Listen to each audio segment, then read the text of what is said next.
maal abbaa keessan irra barbaade nyaatachuutu badaan jedhe. Ati mubee. Koi waade zimbal. Koi zimbal. Ati koi mubee singaafadhaan. Koi waan singaafadhaan. Quad. Waan master di fama. Koi singaafadhaan. Waa sadina dhawutan master. Waa sadina dhawutan. Mirga sadina dhawutan. Isin taajabaan jira. Waan singaafadhaan. Dhageessanii waan taajabaan jira. Kabaja jedhee calluma jedhee teenyaan waa sadii mirga sadina dhawutan. Abbaatti dawwala. Abbaatti mirga irraa qaba. No jettan. Koi mubee. Dhageeffadhaa. Koi mubee. Abbaatan dawwala. No. Biyyattan singaafadhaa. No. Hatee sumotu kina. No. Mubarak. Maal abbaa keessanii sinii godhu. Mubarak. Koi waan singaafadhaa koi mubee. Mubarak. Koi koi. Tokkummaa dhiisi. Tokkummaa. Manni mana keetti si galee manni mana kee gati deebi hin dubbannu afaan qabanna. Abbaatan dawwala jennaan hin dawwalamu jedhee iyyesi. Abbaa caalaa waa'ee mucaa beektaati. Mubee Mubaarik Musammaa na dhaggeeffadhu yaannan si dubbatadhula. Mubaarik Musammaa adubbattu Mubaarik Musammaa. Maastar jalan dubbatin Oromoo waan dhaga'u qaba. Jalan dubbatin. Wallaahi qabamu. Maani garuu qalbiidhamu. No, Mubarak mucaa kana dhiisi ga. No, Mubarak dhiisi. Wanni kun gaariin ta'u dhiisi Mubarak. Gaariin ta'u Mubarak. Dhaggeeffadhaa hundi keessan iyyuu. No, gaariin ta'u Mubarak gaariin ta'u bar. Gaariin ta'u.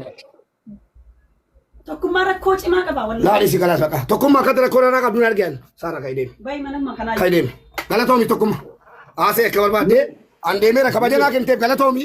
Mana qaba mana dhibee miti mana kee caaluu qaba. Ajandaa ofee nama kuma soddoma fida tokkummaa. Garuu of taajjabi namni si taajjaba. Dhageesse tokkummaati poolisiidha.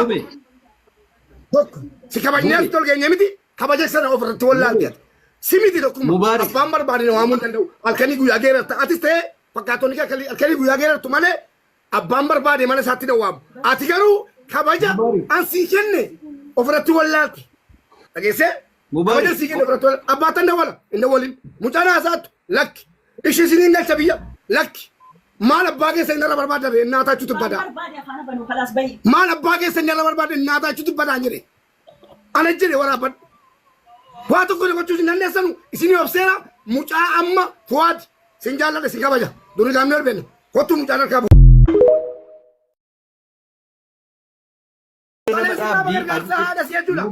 Tokkoon haadha keetti dhuftee irra dhaabanneemi. Mucaa kana nama ergi narraa fuusisi. Gadi baasu itti gaafatamaan isin. Abbaatan dawwala lakki. Mucaan dubbatu lakki. Mucaan Mubaarikin beektessee dubbachuu dandeessu. Hayyeeshi biyya sinii galchaa dubbachifadhaa lakki. Maal narraa barbaadde beesin. Ajandaa beektanii dhaalennaa galee raaman. Ilmaan haala sattan. Dhageessanii eenyuun kee wallaahi eenyuun kabaja malee. Mubarik ala arrabni kan bana jala nama dhaabbii. Tokkoon haadha keetti dhuftee irra dhaabanneemi. Beekaan obseema. Hattuulee gootanii haadha manaa gorrabsanii. Dhageessanii waamee kana goota jiru ilmaan gandaa.